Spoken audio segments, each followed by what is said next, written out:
Pagi ini saya mau ngajak kita melanjutkan belajarnya kita dari kitab Hakim-Hakim.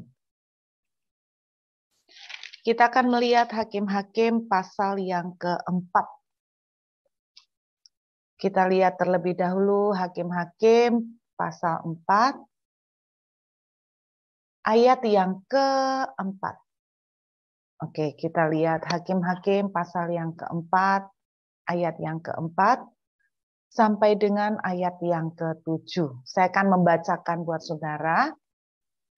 Pada waktu itu, Deborah, seorang nabia, istri Lapidot, memerintah sebagai hakim atas orang Israel. Ia biasa duduk di bawah pohon korma. Deborah antara Rama dan Betel di pegunungan Efraim, dan orang Israel menghadap dia untuk berhakim kepadanya. Ia menyuruh memanggil Barak bin Abinoam dari Kedesh di daerah Naftali.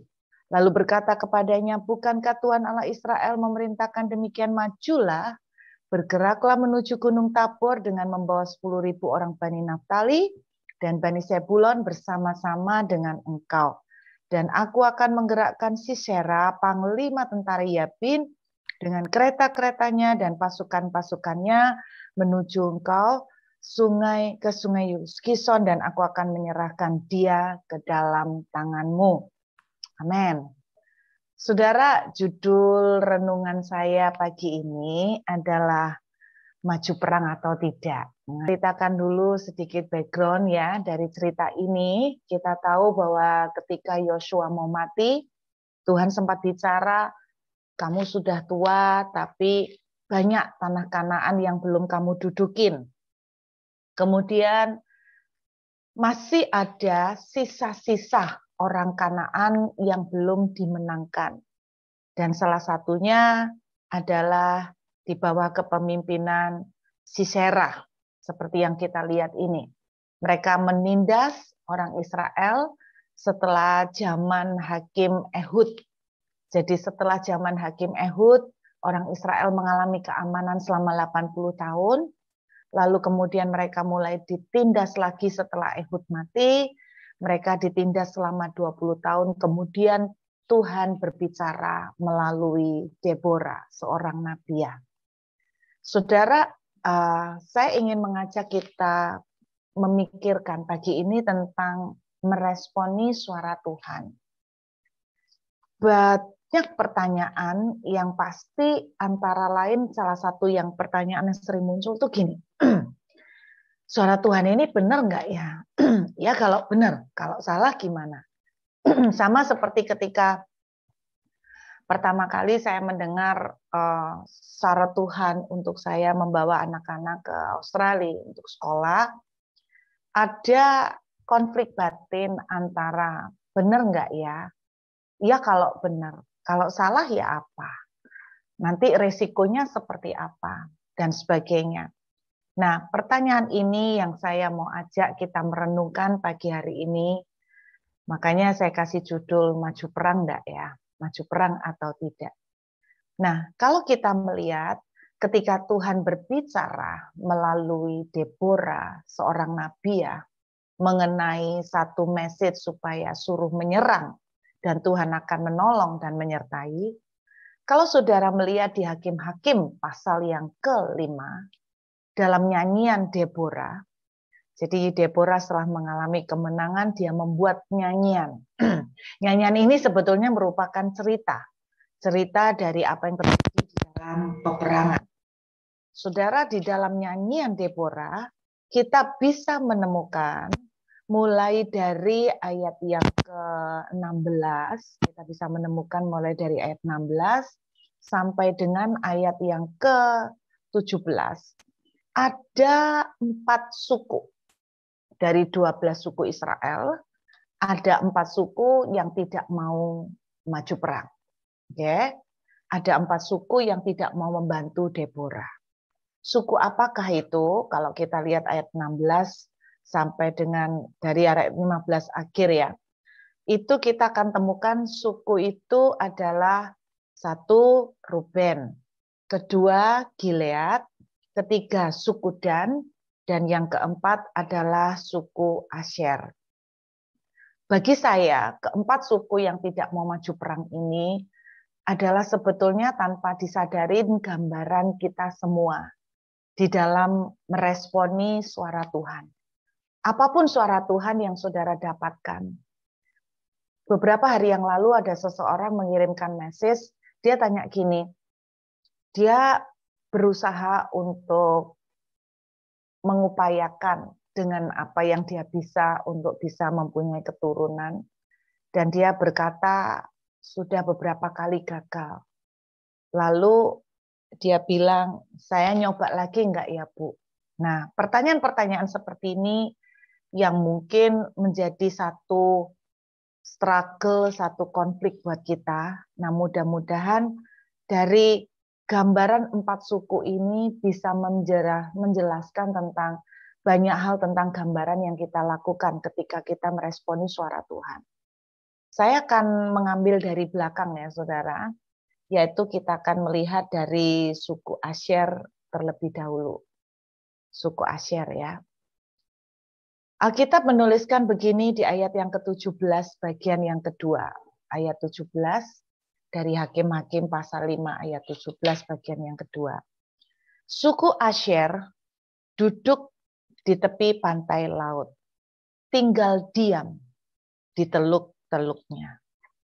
Saudara, kalau kita membaca dari kisah Yosua membagi-bagikan tanah-tanah kepada suku-suku, kita juga bisa menemukan bahwa suku Asyer ini dapat tempat tanah yang memang lokasinya banyak di pantai-pantai, di teluk-teluk, saudara. Jadi sebetulnya kalau suku Asyer dituliskan di sini bahwa mereka tinggal diam di teluk-teluknya. Ada satu yang bisa kita simpulkan di sini. Kenapa suku Asyer itu tidak mau maju perang, menanggapi meresponi suara Tuhan. Sederhana karena mereka itu tidak mau mengambil risiko, mereka tidak mau terluka, mereka tidak mau mengambil bahaya. Sementara walaupun dalam tanda kutip mereka itu ditindas, tetapi mereka itu lebih memilih untuk tidak mengambil risiko untuk maju berperang. Apalagi saudara harus tahu, tidak pernah seorang wanita itu tampil sebagai pemimpin. Kalau kita sudah menjalani dari sejak kitab Kejadian sampai ke kitab Hakim-Hakim, saudara akan tahu bahwa sejauh ini tidak pernah leader perempuan itu muncul. Betul ya? Leader perempuan pertama kali muncul di Alkitab itu adalah Deborah. Anda bisa membayangkan, tidak heran kalau orang itu mulai meragukan bahwa apa benar ini suara Tuhan? Tuhan itu loh tidak pernah pakai perempuan. Apa benar ini seorang nabi ya, seorang perempuan bisa dipakai seperti ini? Istilahnya untuk menyampaikan pesan peperangan. Jadi salah satu penyebab kenapa suku Asyer duduk. Saudara, menariknya ada banyak kata duduk yang dipakai di 4 suku ini. Kalau Anda lihat duduk. Kata duduk itu berarti lawan dari melangkah ya, lawan dari bertindak. Kata duduk itu berarti diem, nggak bikin apa-apa. Kenapa suku Asyer itu diem dan nggak bikin apa-apa, nggak mau maju perang karena takut mengambil risiko. Saya bisa membayangkan bahwa ada orang-orang yang tidak mau meresponi suara Tuhan, lalu mereka pakai alasan gini, iya kalau itu suara Tuhan, saya nggak tahu sih itu suara Tuhan atau enggak. Kalau bukan gimana? Sebetulnya yang menjadi problem kenapa kita tidak mau meresponi suara Tuhan, karena adalah kita ini takut mengambil risiko. Nah, sebelum saya mau lebih jauh, saya mau ajak dulu saudara satu ayat dulu, dibaca Yesaya pasal 55. Kita lihat dulu ya. Kita melompat sejenak di Yesaya 55 ayat yang pertama dan ayat yang kedua.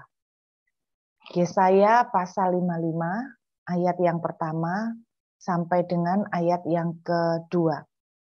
Saudara, firman Tuhan itu menuliskan dalam Yesaya 55. Perhatikan. Saya fokus aja ayat 2 ya. Mengapakah kamu belanjakan uang untuk sesuatu yang bukan roti dan upah jeripayamu untuk sesuatu yang tidak mengenyangkan? Garis bawahi kalimat terakhir dari ayat 2. Dengarkanlah aku, maka kamu akan memakan yang baik dan kamu akan menikmati sajian yang paling lezat. Kunci kita bisa menikmati makanan dan sajian yang paling lezat adalah mendengarkan Tuhan. Otomatis meresponi suara Tuhan. Kunci kita bisa menikmati kemenangan, kunci dari kita bisa menikmati berkat terbaik adalah kita itu belajar dengar Tuhan dan otomatis meresponi. Kira-kira seperti itu. Nah, saudara, 4 suku ini ketika mereka mendengar suara Tuhan, padahal ketika kita mendengar suara Tuhan dan melakukannya, maka kita akan menikmati sajian yang paling lezat. Salah satu sebab suku Asyer tidak mau melakukan atau meresponi suara Tuhan karena takut mengambil risiko.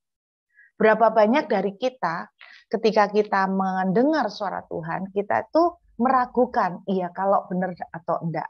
Sebetulnya kuncinya, jawabannya bukan cuman karena meragukan, kita tuh takut risikonya. Contohnya, saya kasih contoh, pada waktu Tuhan bicara sama Ruth untuk bawa anak-anakmu, mulai siapkan anak-anakmu di Australia. Saudara, mungkin kalau Tuhan itu berbicara Amerika gitu ya, itu masih lebih menyenangkan buat saya mungkin ya.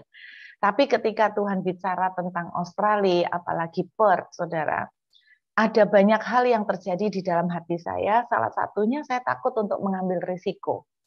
Kenapa? Wong di Surabaya sudah enak-enak kok, saudara. Di Surabaya lagi enak-enak, ngapain? Saya itu nyari masalah gitu loh. Di Surabaya kalau kita menyekolahkan anak masih bisa. Kalau di Australia kita pakai struggle lagi. Istilahnya tuh gini, oh nganggur-nganggur kok cari perang gitu loh. Oh nganggur-nganggur cari konflik. Oh nganggur-nganggur kok cari masalah. Di Surabaya nyekolahkan anak, oke lah sampai lulus sekolah, kuliah selesai, bisa. Dan sampai di sini, waduh, saya udah membayangkan risikonya. Belum enggak punya kenalan, belum nanti kontrak rumahnya, begitu banyak gitu loh. Sedangkan di Surabaya sudah punya rumah, kenalan banyak, teman juga banyak. Di sini enggak punya teman awal-awalnya. Jadi sama seperti suku Asyer, salah satu penyebab dari anak-anak Tuhan tidak mau melangkah meresponi suara Tuhan adalah karena takut mengambil risiko. Itu suku Asyer. Yang kedua, suku Gilead. Nah, kita kan suku Gilead dulu. Kenapa? Karena yang reasonnya agak enteng-enteng. Ayat 17. Orang Gilead, perhatikan, tinggal diam di seberang sungai Yordan. Saudara, yang dimaksud di seberang sungai Yordan, saudara ingat ya. Jadi mereka ketika menyeberang sungai Yordan, mereka akan ketemu dengan yang namanya Kanaan. Nah, suku Gilead ini dapat tanah di seberangnya.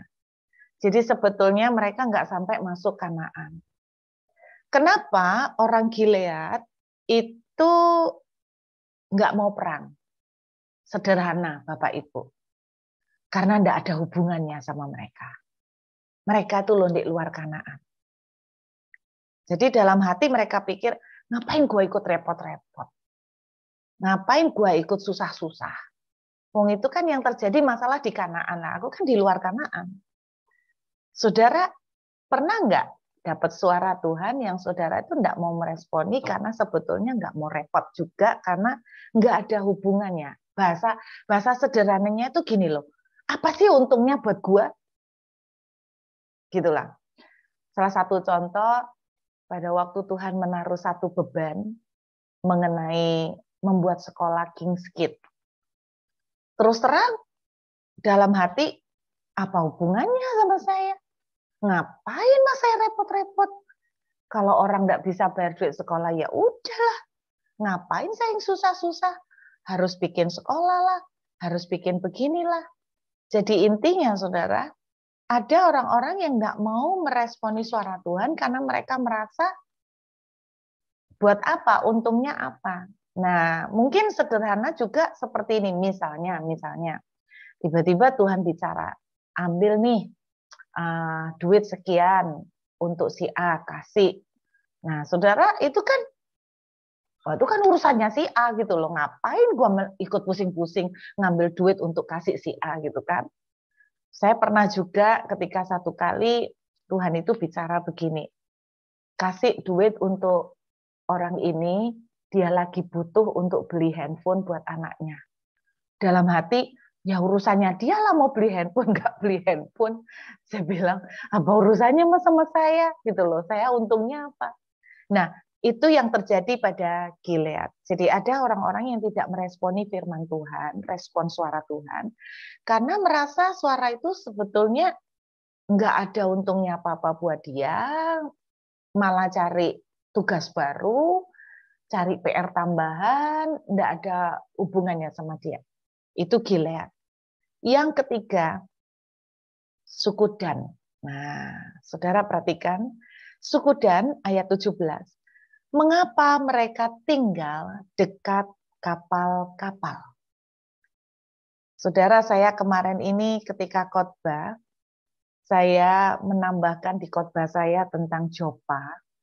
Saudara, kalau ingat saya pernah sharing tentang Jopa, atau Yope, atau Yavo, atau Java, saya pernah cerita sama saudara dalam Yosua 19, bahwa Jopa, atau Yavo, atau Yope, atau Java, itu adalah tanah warisan dari Yosua dikasihkan ke suku Dan. Kalau Anda lihat di dalam Yosua 19 ayat 46, itu Anda akan temukan tanah warisan yang dikasihkan ke suku Dan itu Yavo, atau Yope, atau Jopa, atau Java. Saya pernah cerita bahwa itu merupakan kota pelabuhan, banyak kapal-kapal.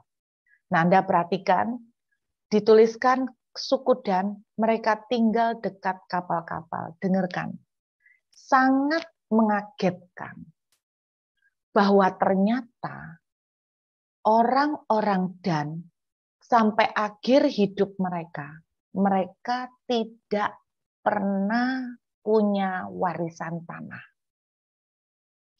Loh kok bisa, Bu? Di Yosua 19 kan sudah dibagiin sama Yosua.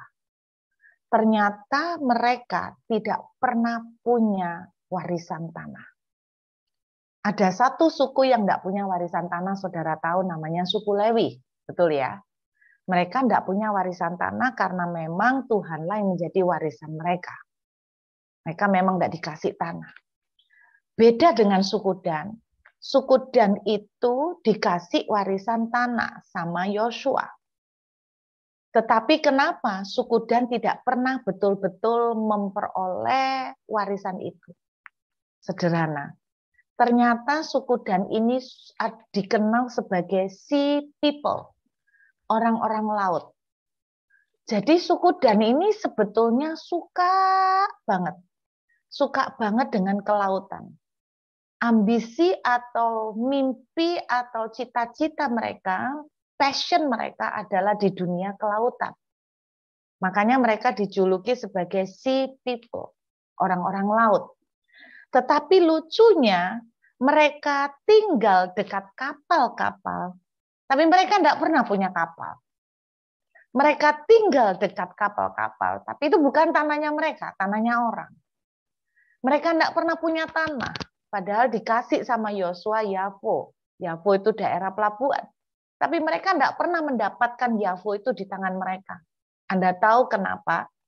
Ternyata suku Dan itu dikenal sebagai suku yang paling enggan berperang.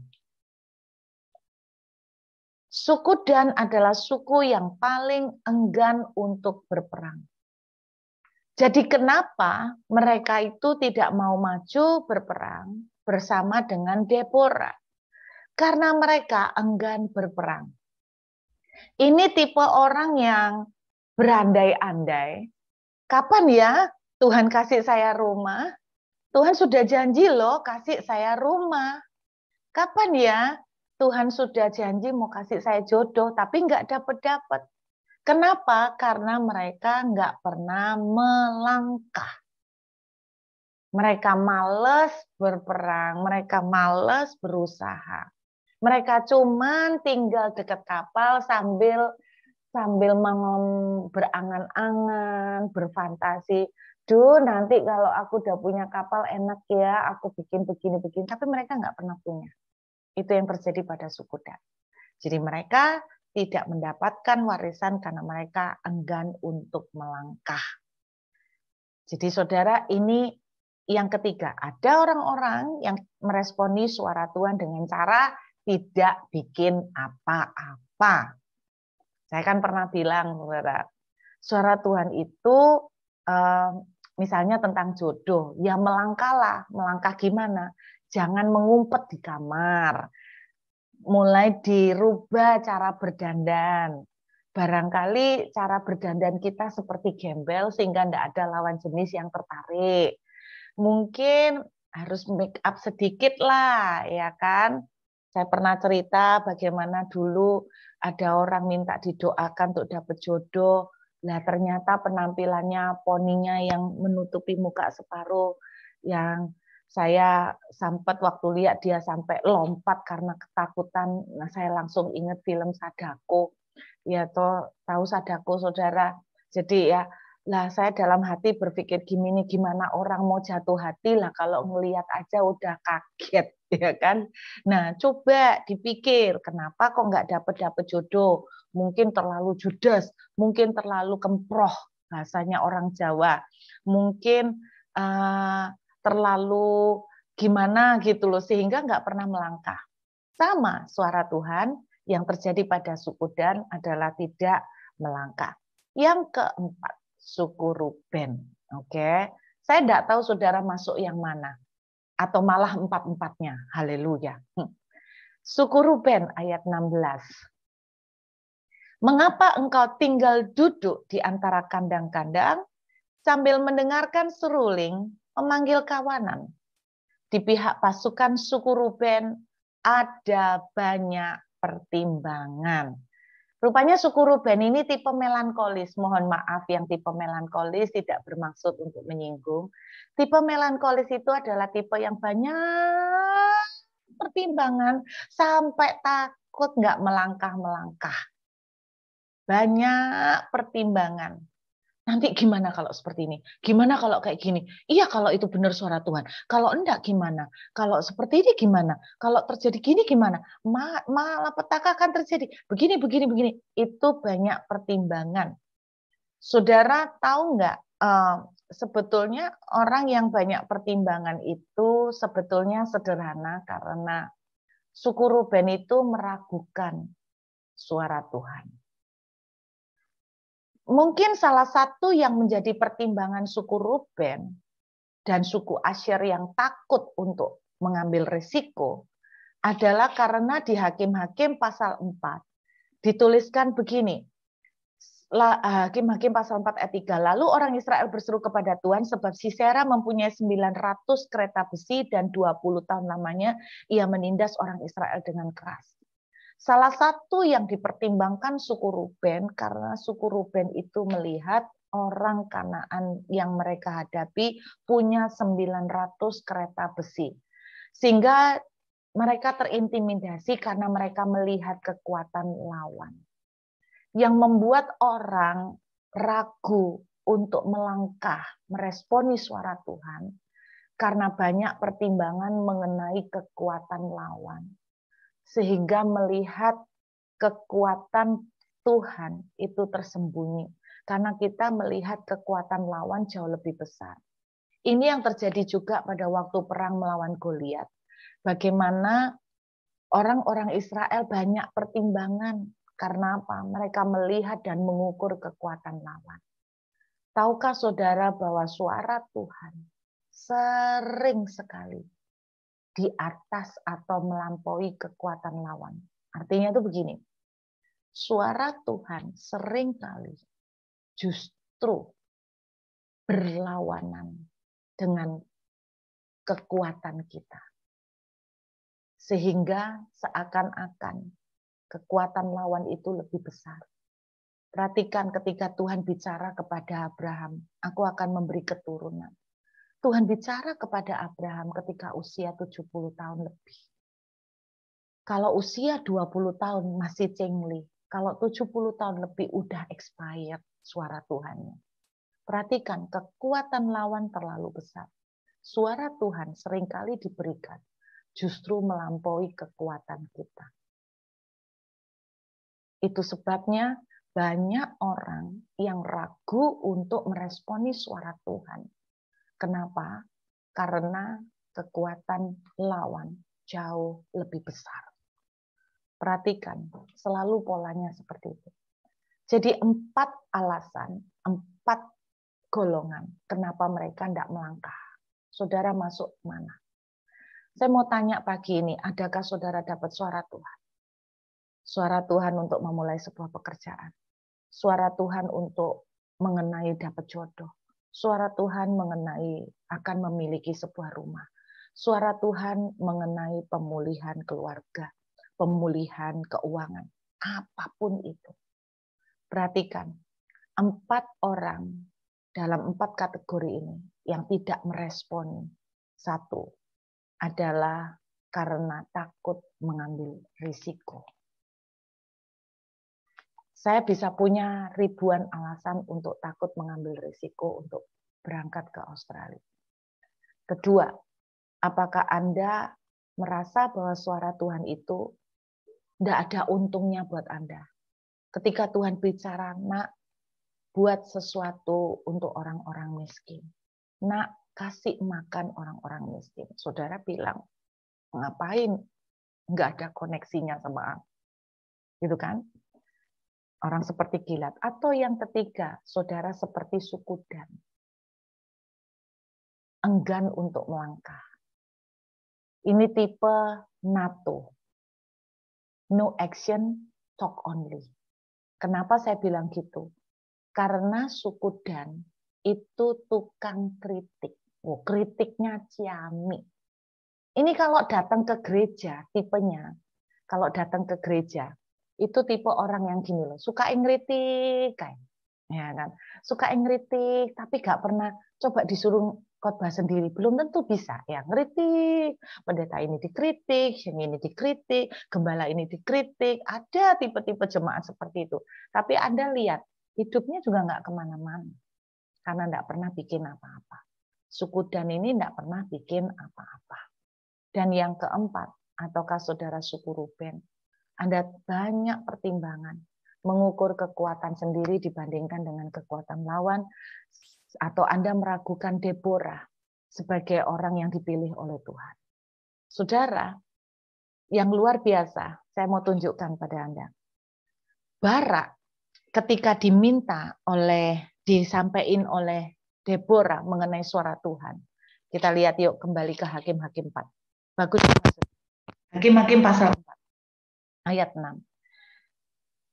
Perhatikan, ketika dia berbicara menyampaikan suara Tuhan kepada Barak. Nah, ini lihat. Barak ini masuk yang mana dari 4 golongan ini? Enggak masuk 4-4-nya. Dan aku akan menggerakkan Sisera panglima. Ya, kita lihat langsung ayat 8. Jawab Barak kepada Deborah, jika engkau turut maju, aku pun maju. Tetapi jika engkau tidak turut maju, aku pun tidak maju. Kenapa Barak itu tidak berani maju sendirian? Ya, banyak hal, saudara. Bisa karena dalam tanda kutip, ya ini suara Tuhan apa enggak. Terus bisa juga dia keder juga melihat 900 kereta besi. Intinya, Barak ini juga punya keraguan untuk melangkah. Tetapi bagusnya Barak ini masih melangkah. Walaupun pada akhirnya yang dimuliakan lebih adalah Deborah daripada Barak. Tetapi lumayan lah ya.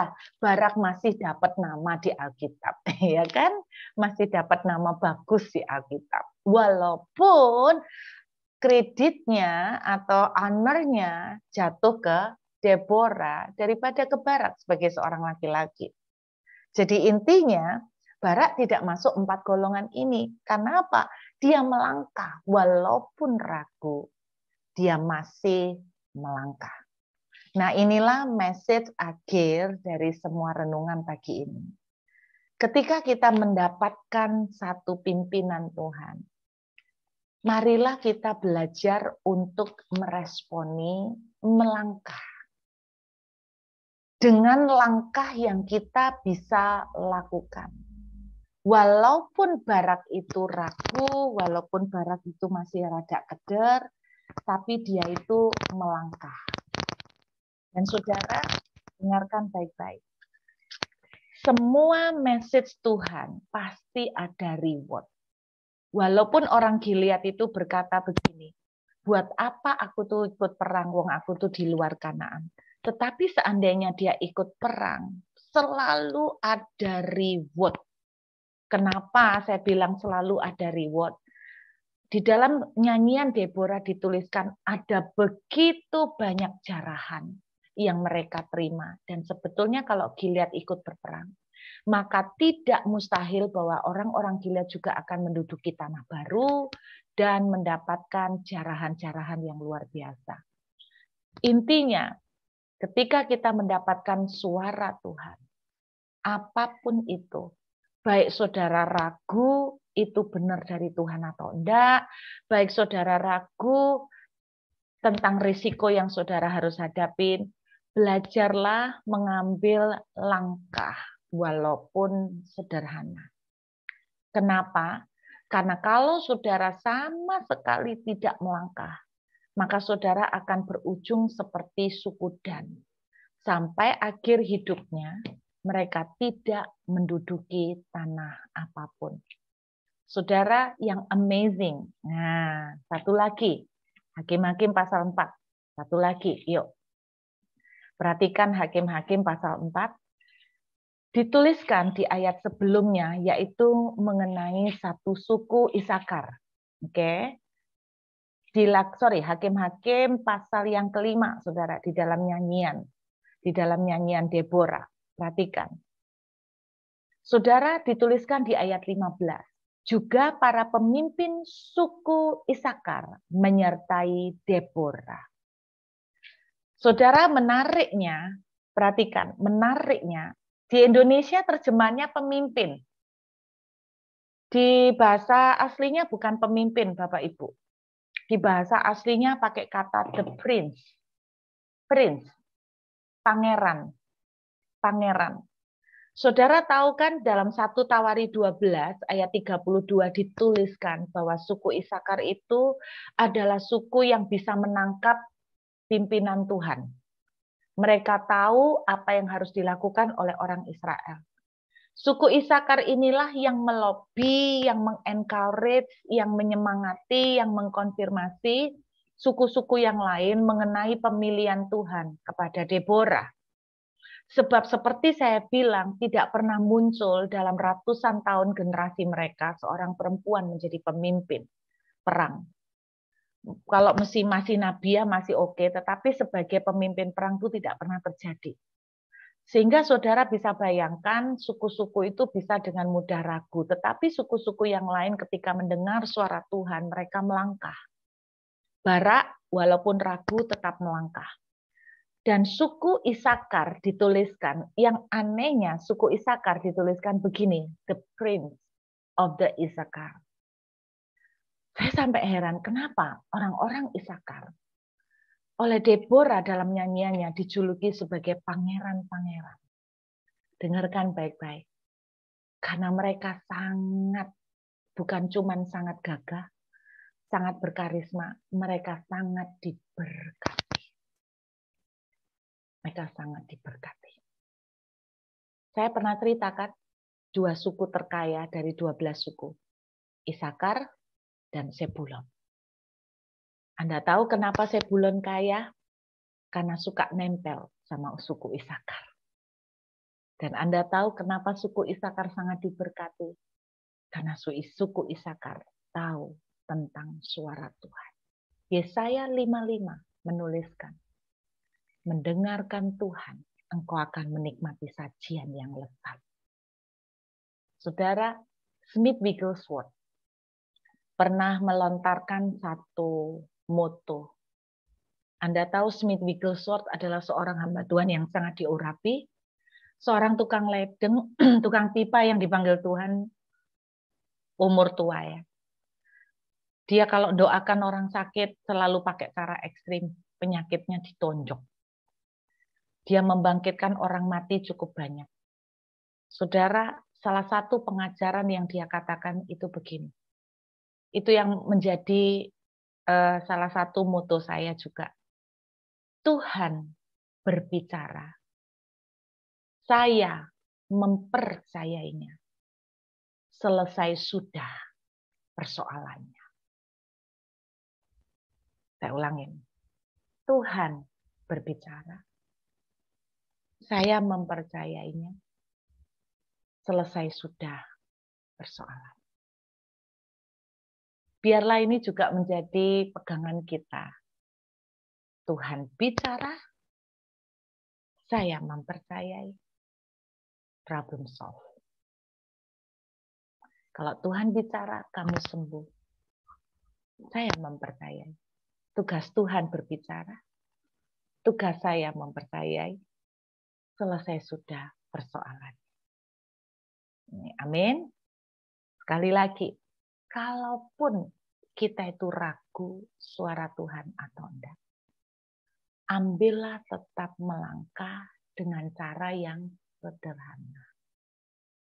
Oke, melangkahlah yang bisa kita lakukan. Jangan memaksa kekuatan. Kalau Tuhan bicara, aku akan memberikan rumah kepadamu. Melangkahlah. Melangkah apa, Bu? Oh, enggak punya duit. Cari. Cari dulu. Cari kan enggak butuh duit. Betul?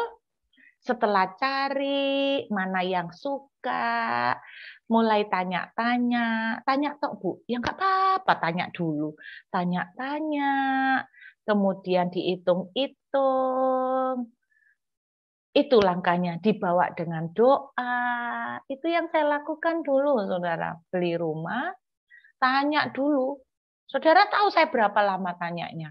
3 tahun. Kenapa 3 tahun, Bu? Ya karena cuman itu yang bisa saya lakukan, wong duitnya enggak ada. Tanyanya bisa ke berbagai broker. Dan selama 3 tahun itulah tiba-tiba Tuhan menambahkan pimpinan. Tuhan itu kalau mimpin tuh per step. Tiba-tiba dapat mimpi, dilihatin nomornya, nomor 22. Tiba-tiba dapat mimpi lagi di hari yang lain, dilihatin nama jalannya. Jalan Bukit titik-titik. Sehingga saya telepon sama broker, saya bilang gini, tolong carikan saya rumah, saya lagi mau beli rumah. Mereka tanya pasti yang pertama budgetnya berapa. Saya jawab, jangan tanya budget. Waduh. Kayak punya duit-duit. Itu harus ngakalin. Ya. Jangan tanya budget sama saya. Oke? Yang penting cocok. Terus cocok apanya? Ya cocok duitnya juga dalam hati. Jadi ketika saya ditanya sama broker, cari rumah kayak apa, Bu? Saya bilang, carikan saya rumah yang ada di Jalan Bukit. Hah? Jalan Bukit. Maksudnya Jalan Bukit gimana? Pokoknya nama jalannya itu ada bukitnya. Bukit titik-titik. Kalau di Surabaya mau bukit wisata Bukit Mas kayak mau bukit apa? Bukit Barisan kayak whatever, pokoknya ada kata bukitnya. Anda dengar dari sekian puluh broker selama 3 tahun lari semua karena dianggap orang nggak niat. Dan dari 3 tahun satu broker yang balik. Dan dia bilang begini, Ibu Ruth, ada satu rumah yang sepertinya sesuai dengan mimpi dari Bu Ruth. Nah, dia kebetulan anak Tuhan yang ngeroh juga. Apa-apa? Jalan Bukit Telaga Golo. Waduh, nomor berapa? Nomor berapa? Jadi 2, nomor 22. Wah, nomornya masuk. Keluar deh. Saudara, keluar nih loterinya. Terus next question apa? Next step apa, Bu Ruth? Tanya harganya. Harganya berapa, Bu? 800 juta kalau cash, Bu. Wah, Anda jangan bilang 800 juta murah, itu karena Anda hitungnya 2022. Kalau Anda tahu 2008 itu mahal, 2007 itu mahal. Saudara ketika dengar 800 juta, toing gitu kan. Lalu langkah apa lagi yang saya bisa lakukan? Nawar. Saya bukan tipe orang yang pintar nawar. Saya bilang gini, Bu, tolong tanyakan sama pimpinan di Citraland. Berapa harga cantiknya deh? Masa harga 800 itu enggak gerak sedikit pun? Tolong tanyakan. Kalau cantik, saya maju. Kalau enggak cantik, saya mundur. Saya bilang gitu. Saudara, ya Ibu mau nawar berapa? Saya enggak bisa nawar, jangan tanya saya kalau nawar. Semua orang kalau nawar ya pasti ingin semurah mungkin lah, bila perlu gratis, Bu. Nah, jangan Anda tanya saya nawar berapa, gitu loh. Ya pantasnya lah. Ya saya juga nggak tahu, karena pantas buat Ibu kan belum tentu pantas buat saya. Saya bilang gitu. Dia tanya sama manajernya. Di luar dugaan. Dari angka 800 turun menjadi 500. Wah, itu udah 45%. Saudara, saya kaget. Tapi dari angka 500, saya belum punya dana. Tiba-tiba brokernya bilang, Bu Ruth, ada promo nih dari bank ini. Uang muka cuma 10%. Hah? Dari 500 juta, uang muka 10% berarti 50 juta. Jadi step by step, tiba-tiba Tuhan itu buka pintu step by step. Jadi gitu Bapak Ibu, dan nangkep ya. Tetapi janganlah menjadi seperti suku Dan. Melangkahlah. Ambil langkah yang bisa saudara lakukan tanpa ngoyo, dengan kekuatan sampai berdarah-berdarah nggak perlu. Walaupun kita masih meragukan. Karena Anda kalau ragu terus, iya kalau suara Tuhan. Kalau enggak, kalau iya, kalau enggak, kalau iya. Akhirnya Anda jadi kayak suku Asher. Karena takut mengambil risiko, atau suku Ruben yang banyak pertimbangan. Sementara akhirnya Anda nggak dapat-dapat. Wong Tuhan itu kalau mimpin step by step. Nah saudara dan saya maunya langsung seluruhnya blueprint sampai akhir. Nggak mau, cara Tuhan kerja sama kita beda. Tuhan maunya step by step. Jadi kalau step by step ya nggak bisa. Bisa nangkep ya. Saya berdoa apapun suara Tuhan, mari kita belajar untuk meresponi. Kenapa? Karena orang yang meresponi suara Tuhan akan menikmati sajian yang paling lezat. Akhir kata, kata firman Tuhan juga seperti suku Dan, jangan sampai kita enggan untuk melangkah. Smith Wigglesworth bilang, Tuhan berbicara, saya mempercayainya. Selesai sudah persoalannya. Amin.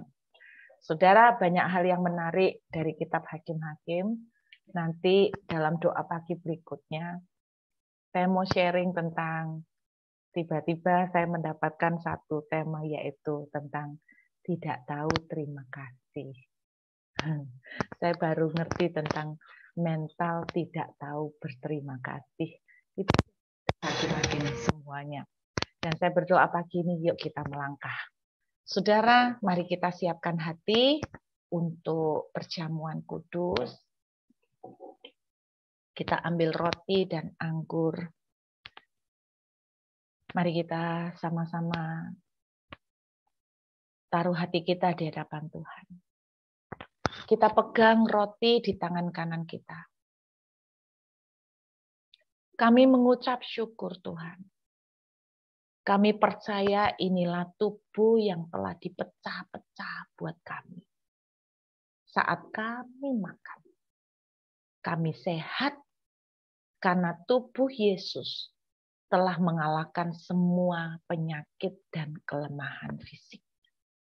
Kami sehat, tidak ada kemandulan, tidak ada kekeringan. Dari ujung kepala sampai ke kaki, kami dalam kondisi yang prima. Kami dilepaskan dari segala kelemahan. Terima kasih Tuhan, dan kami makan dengan iman percaya. Dalam nama Yesus, mari kita terima dengan iman. Haleluya.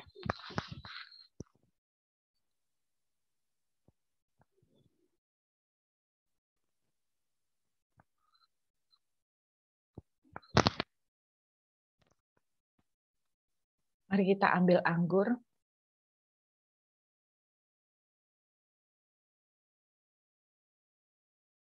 Kami percaya inilah darah-Mu yang tercurah bagi kami. Kami koinonia dengan Engkau. Segala kutuk telah disalibkan dalam nama Yesus. Kami dibebaskan dari kutuk. Kami hidup dalam pendamaian dengan Tuhan.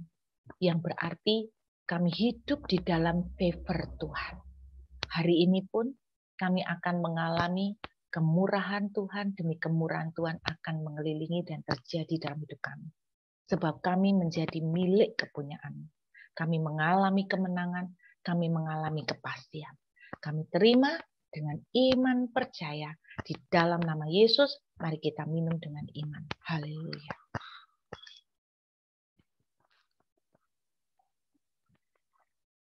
Terima kasih Tuhan untuk tubuh dan darah-Mu yang adalah jaminan kemenangan bagi kami. Segala hormat dan kemuliaan bagi nama Yesus sampai selama-lamanya. Haleluya. Amin.